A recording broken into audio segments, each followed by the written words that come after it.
Hey guys, welcome back to the channel. My name is John and you're watching Old Stuff is Cool. Today I have a haul video for you today. It's a collection of hauls rather from local pickups mostly, and we've got some single issue comics, we've got some Daredevil comics, and even an omnibus or two. But before we get into things, if you want to help support the channel, please be sure to like, comment, and subscribe if you haven't done so already. These are all easy ways to help support the channel. Alright, so let's start with the beefy books first. I've got two omnibus to share with you today. That's two that I picked up from a buy one, get one half off sale from local chain Newberry Comics. These books were already marked down even before that promotion, so I would say I got quite the steal compared to what you might be able to get from great sites like InStockTrades.com or even your occasional Amazon sale. First up to share with you is right here, we got Hawkeye by Matt Fraction with stellar art by David Aja, or is it Aja or Aja? Either way, a very contemporary rendition of Hawkeye that influenced the Disney Plus TV series a lot. I know for old school comic fans, this might not be their favorite series because it's a very different depiction of Clint Barton Hawkeye, but as someone that doesn't have a lot of attachment to that version of the character, I really enjoyed Clint's interaction with the other Hawkeye, Kate Bishop. You can see this is open. I have read this before, but it is due for a reread. My son actually already gave a read through, and I think he seemed pretty happy with it. Even just again the design, the aesthetic for this run is just so good. You can see where the pops of purple come in, even the inside, of the front cover. And one thing to check is, outside the dust jacket, sometimes there's additional art or fun things. So taking off the dust jacket here, you get the bullseyes in the Hawkeye colors. So very cool, very swanky indeed. So it's a fantastic run. If you haven't read, I'll show you this. If you haven't read this Matt Fraction run of Hawkeye, I think it's a quick, easy, enjoyable read. Good blend of humor, action, and all that good stuff. The second omnibus I got from this sale is more on the classic side of Marvel.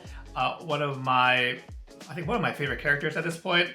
We're talking about the Moon Knight omnibus, and this is the classic, which it includes everything from his first appearance to there are so many books here. I don't even know how many separate issues this tome encapsulates. I can say that this version is the variant with a Dave Finch cover. I do think that the regular cover is Moon Knight #1 with that classic iconic cover by Bill Sienkiewicz, whose art is all over the place. Because the thing I am most looking forward to reading is that first Moon Knight series. I have the first issue. It was one of my favorite pickups from last year, and this one has issues 1 through 20, in addition to all these books listed. Near the top, you can see Werewolf by Night, who Moon Knight was a very different character when he first appeared. They kind of tweaked him in his subsequent appearances. There's also, just looking at the back cover here, we've got his appearances in Defenders, in Peter Parker's Spectacular Spider-Man. There's one in Marvel 2-in-1, which I would like to get the actual, the floppy of.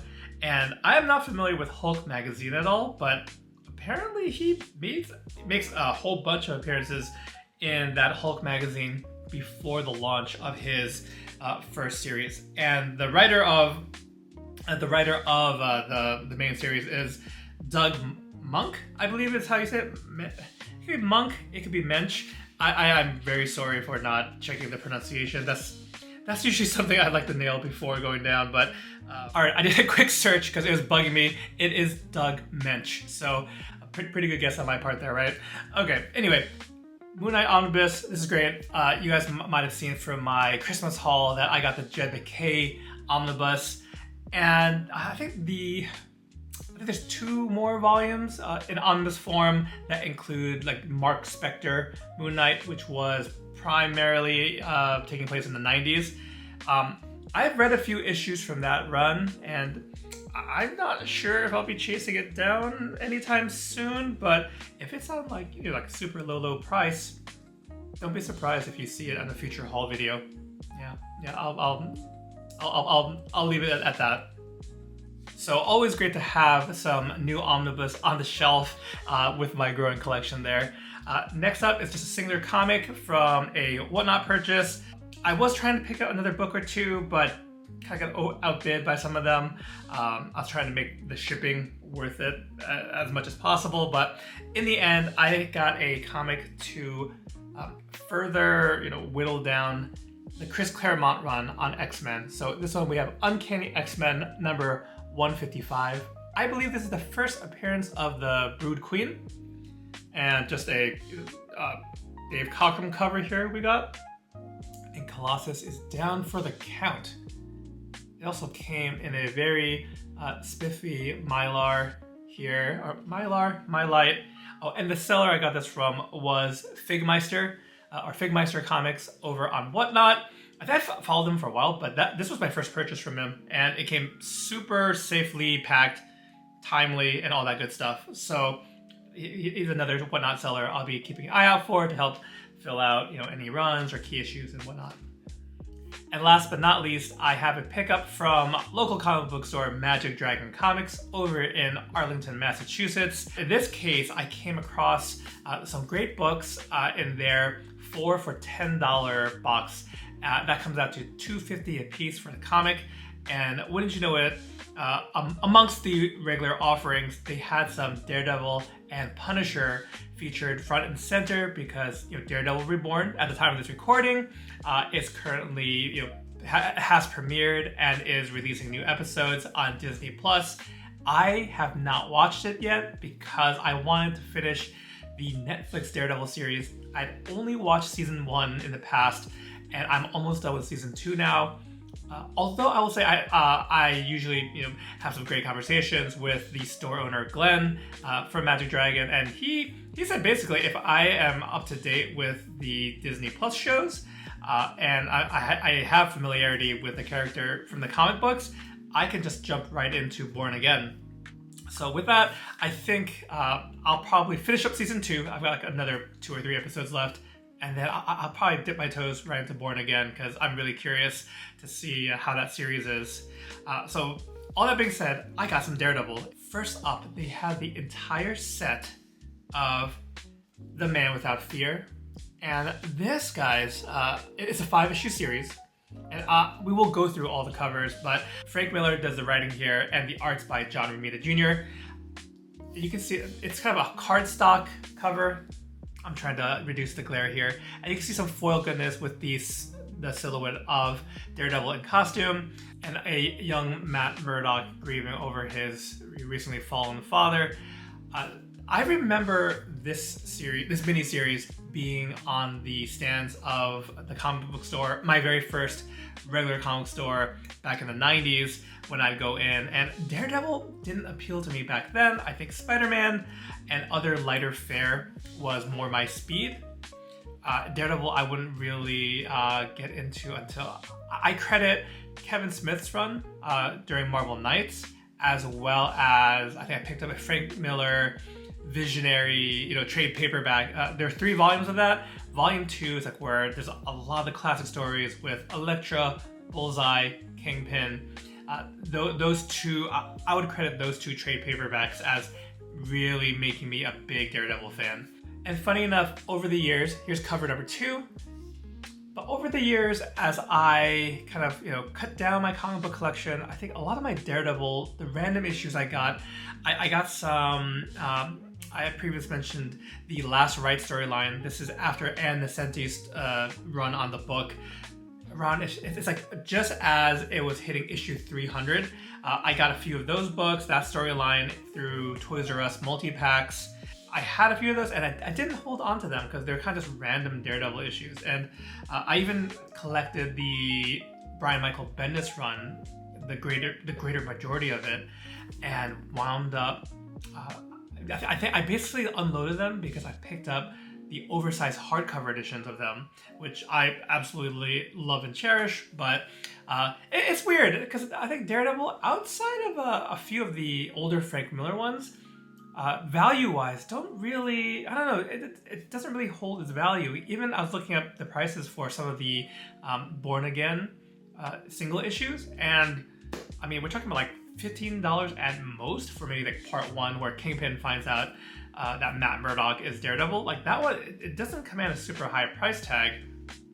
But, you know, now that I'm kind of very in the thick of collecting back issues, I think there's certain ones where, like in this case, Man Without Fear is kind of scratching a nostalgia itch. And look at this.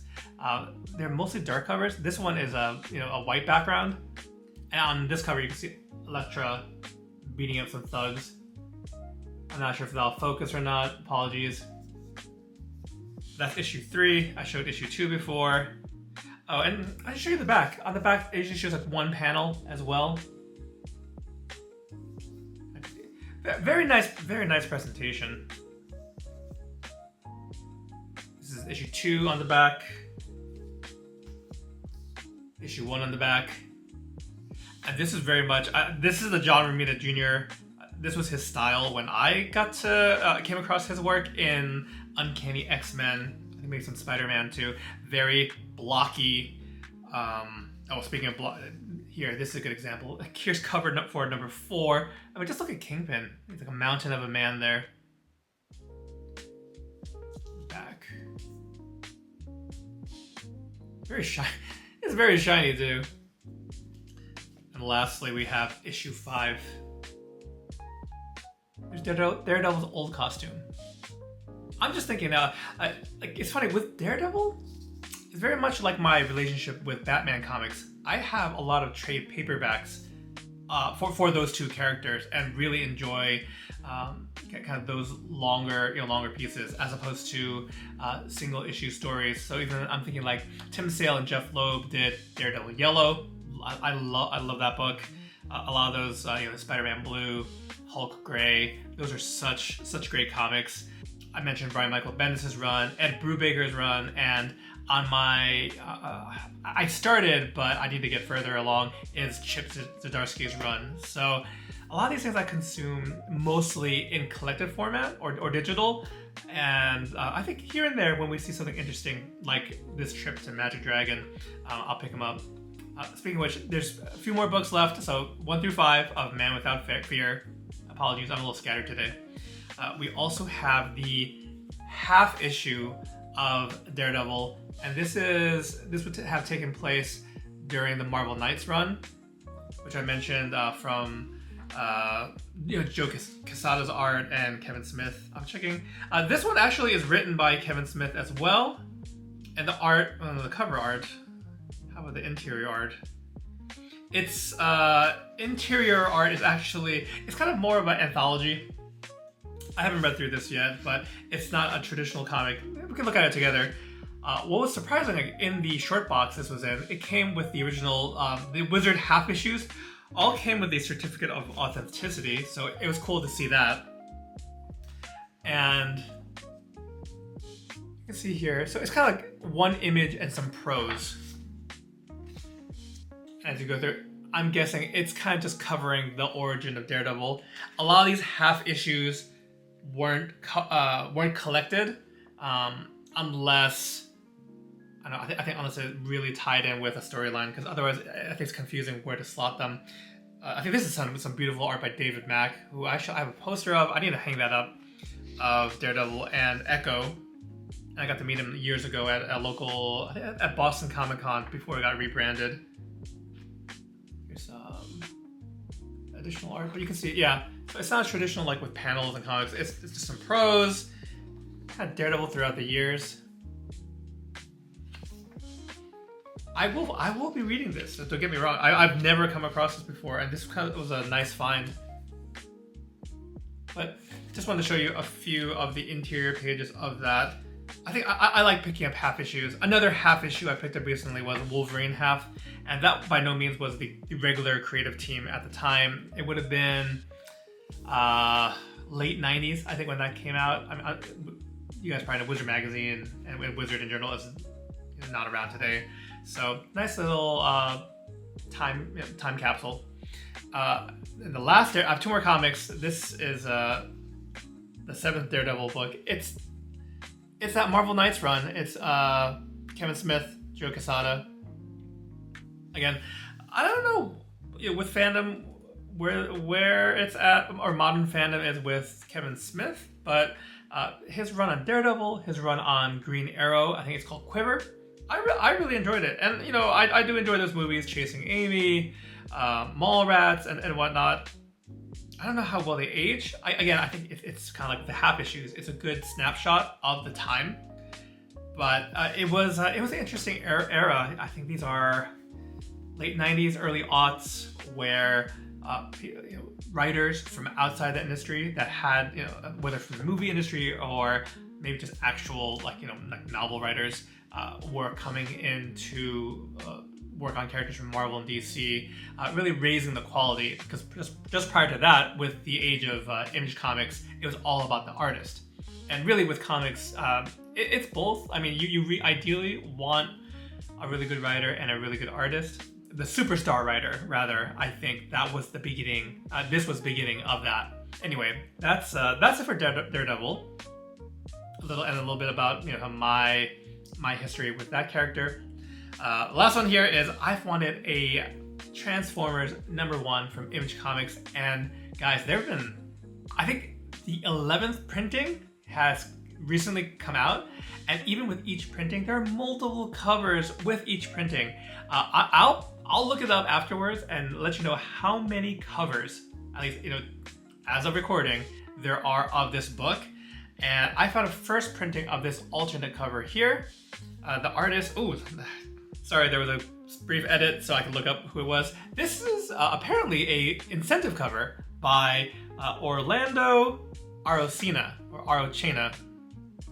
Again, I'm not familiar with that artist, but yeah, I wanted something, first print. I might still keep my eye out for the standard #1 cover, because I absolutely love this series.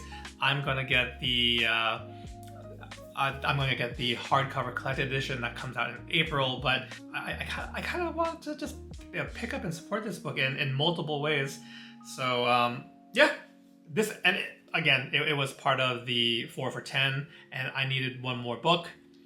Because mostly I wanted to get the Man Without Fear miniseries, and then whatever else was a bonus on top. But really, yeah, I think Daredevil will be front and center here on the thumbnail of this video, because in the end, that's what we talked a lot about, right? But I'd love to hear from you guys. What is your relationship with the Daredevil comic? Is it one that you love and adore? Is it one that you've never read? Do you think he's an interesting character?